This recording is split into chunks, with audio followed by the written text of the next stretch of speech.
This is the Fifth Estate Winning Headlines, your media police post coming to you from Nairobi, Kenya, from the Photo School of Government. In this segment, we summarize some of the headlines that you may have missed this morning, but we also take a look at some of the political pieces that we call cartoons in this country. Today is the 7th of October, 2021, and I am 2M. I'm JM. And I am GK. In case you missed the headlines, here they are. In the Daily Nation, new faces in Raila's inner circle. In the Standard, Pandora, Uhuru Raila turntables. In the Star, anxiety rocks Kalonzo's turf over 2022 poll plan. And in the People Daily, Raila takes war to Ruto doorstep. Welcome, gents.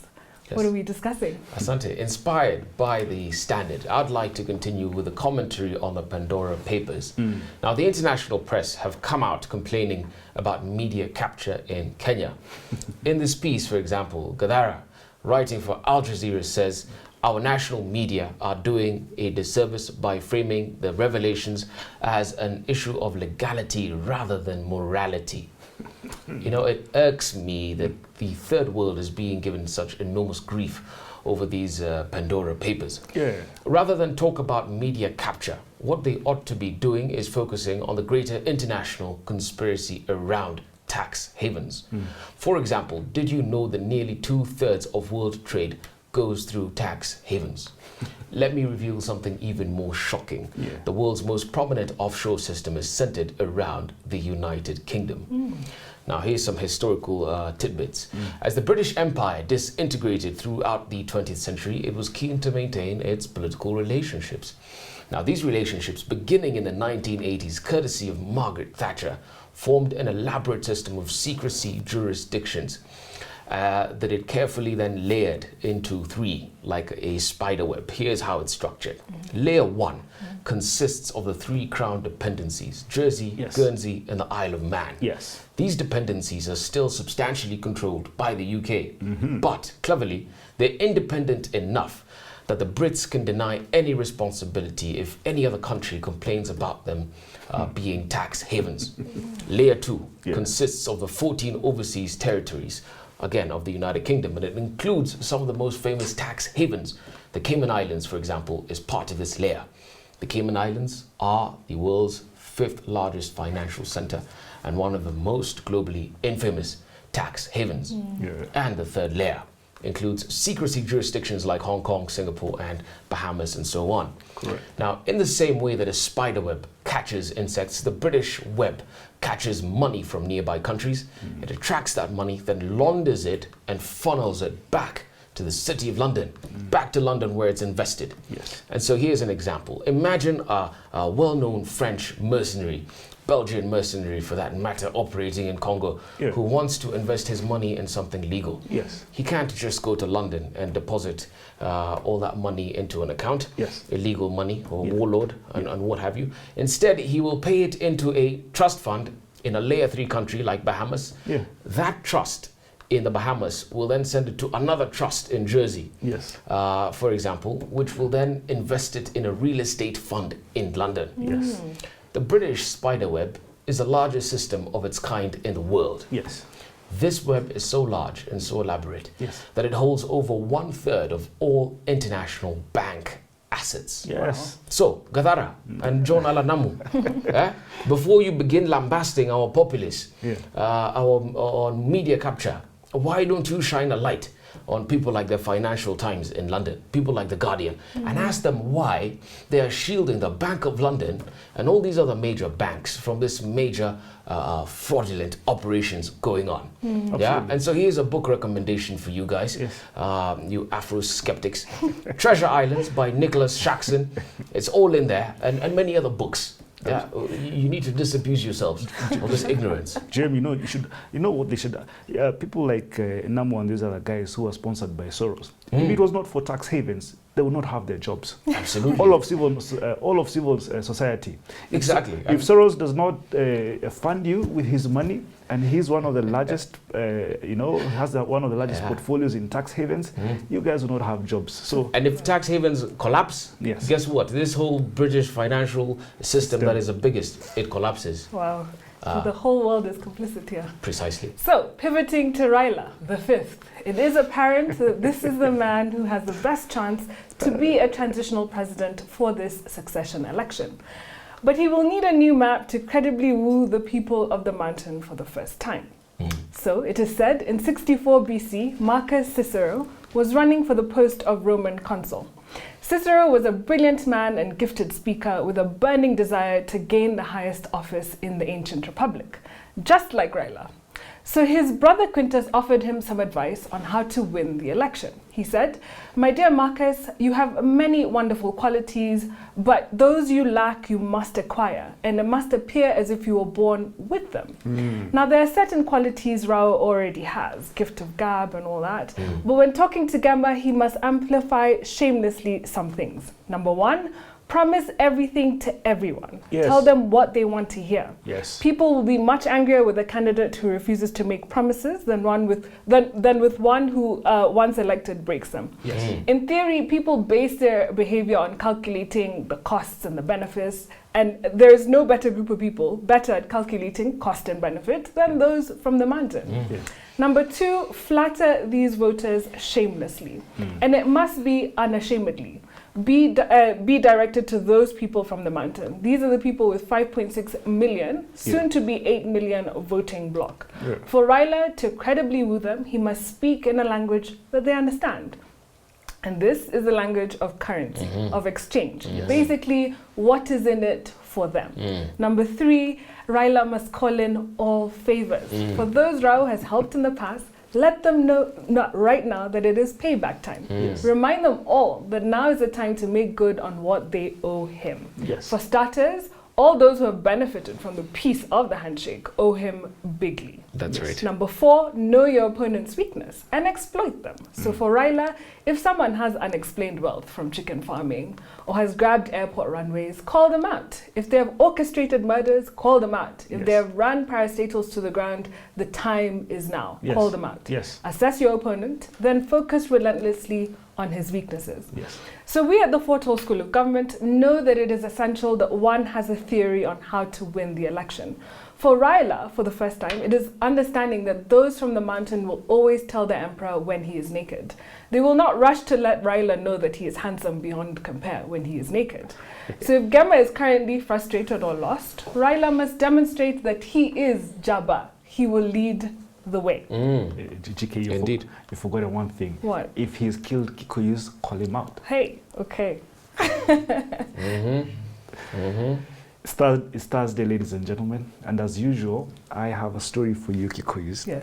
One Sunday morning, in a sleepy town of Alabama, two small-time criminals called William, they had to be a William, and Sam, kidnapped a 10-year-old boy named Johnny, son of a wealthy man called Ebenezer, and they held him for a $2,000 ransom. Yeah. But as soon as William and Sam got to the hideout, Johnny, the little boy, began to cause trouble. He loved performing malicious pranks on the two Wakoras. He demanded to play with them, jumping on their backs while biting their ears. Johnny actually used to jump on William's back and pretend to be an Indian scout on a horse. When Johnny wasn't playing, he would just run his mouth. The boy was just a menace. Tired with the boy's antics, William and Sam sent a letter to his father, revising the ransom downwards to $1,500. Yeah. But his father refused. And that's because he knew they soon would find his son intolerable and release him. And sure enough, days later, William and Sam gave up and delivered Johnny to his father's house. In fact, they didn't just deliver Johnny, they paid Johnny's father $250 to take him back. What's the point of my story? You Kikuyus are like the 10-year-old kid, Johnny. You love playing pranks on people. When Ruto politically kidnapped you from Uhuru, he thought he would keep you quiet and earn his ransom. By next year, he will be sick of your relentless pranks and games, and he'll return you back to Uhuru. And oh, by the way, he'll pay Uhuru anything to have him keep you Kikuyus. What will be the trigger?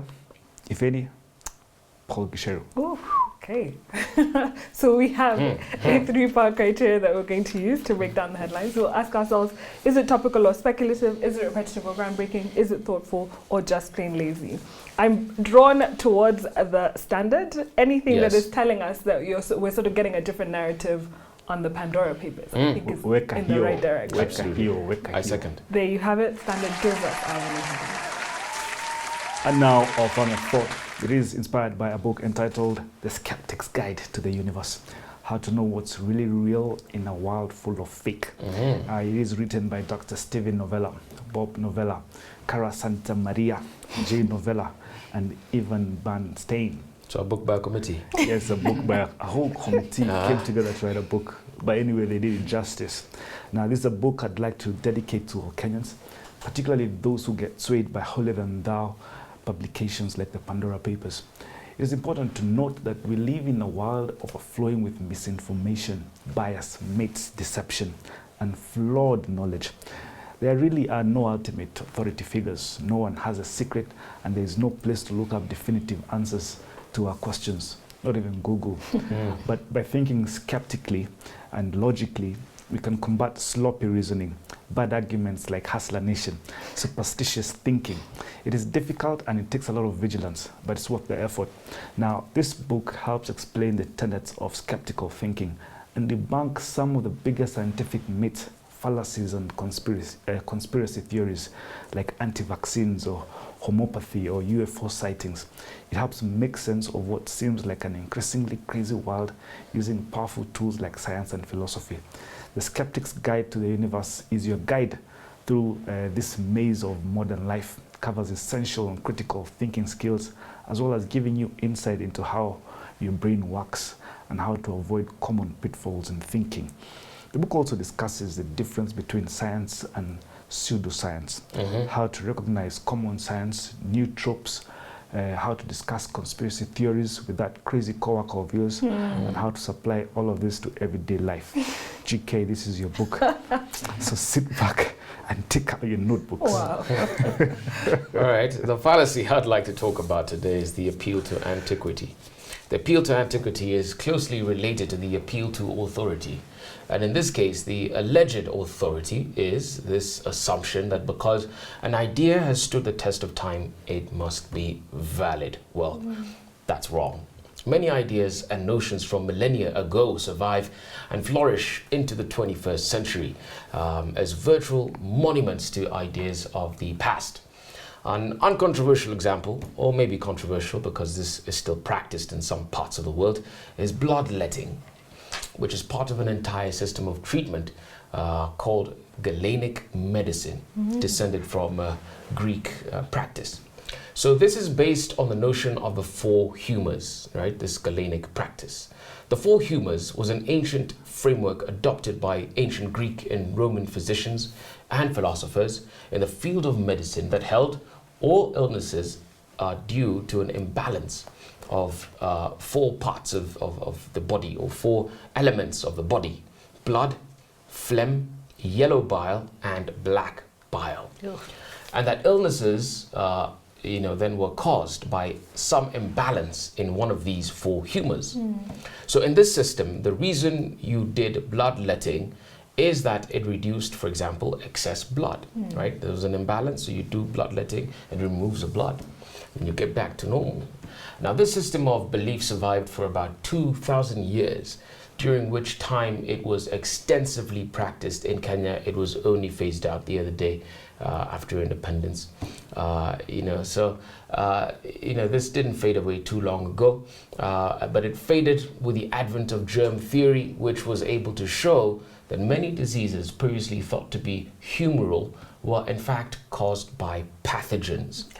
So in sum, what the author is telling us is that the bottom line is that time itself doesn't establish whether or not an idea is valid or a claim is true.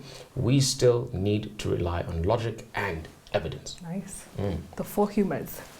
So my key takeaways was most of the facts you've heard all your life are actually wrong. And this is the essence of skepticism.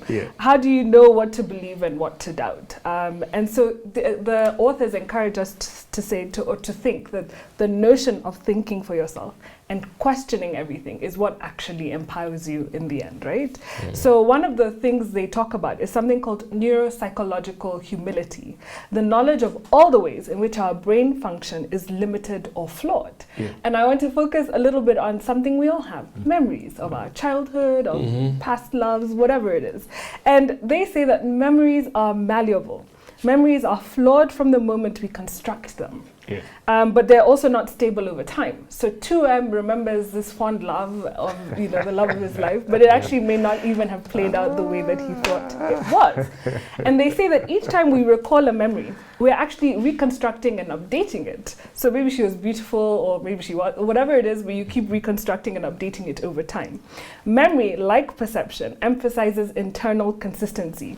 So we alter our memories to fit our internal narratives about reality. And those narratives change as we update our memories to fit them. So how crazy is that? And so they say your memories go through two things over time.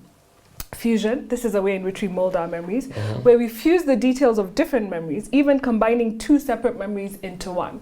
So you remember being lost in a supermarket and maybe your mom doing something else, and you mix them together and they become one memory, and that's the story that you continue to tell. And then there's confabulation, where you simply just make stuff up. So the famous example is in 2008, where Hillary Clinton was asked about her trip to Bosnia. This is what she said. I certainly do remember that trip to Bosnia, as Togo said. There was a saying around the White House that if a place was too small, too poor, or too dangerous, the president couldn't go, so you send the first lady. That's where we went. I remember landing under sniper fire. There was supposed to be some kind of greeting ceremony at the airport, but instead we just ran with our heads just to get into the vehicles to get to our base.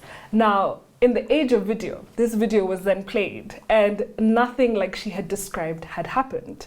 So what had happened is they got out, walking casually with her daughter Chelsea. They even stopped to greet a girl on the tarmac, and it was a very sort of calm video, in contrast to what she had relayed the memory to be.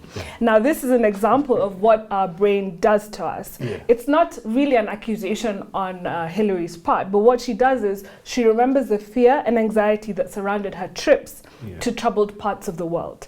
And her brain easily filled the gaps with those memories. So when your brain has gaps and you have a memory, it fills it with what it thinks to be true. And that's why our memories are sort of malleable. They're unstable over time. So I want to end with this. On a day where we had a winning headline from the Standard, truth may be puzzling, it may be counterintuitive, it may not be consonant with what we desperately want to be true, but our preferences do not determine what is true. And that was said by Carl Sagan. So be a skeptic a little bit, especially as we go into this political season. Follow us on Twitter, find us on YouTube, and find us on TV. We're on GoTV, Time Feed to Air, and StarTimes.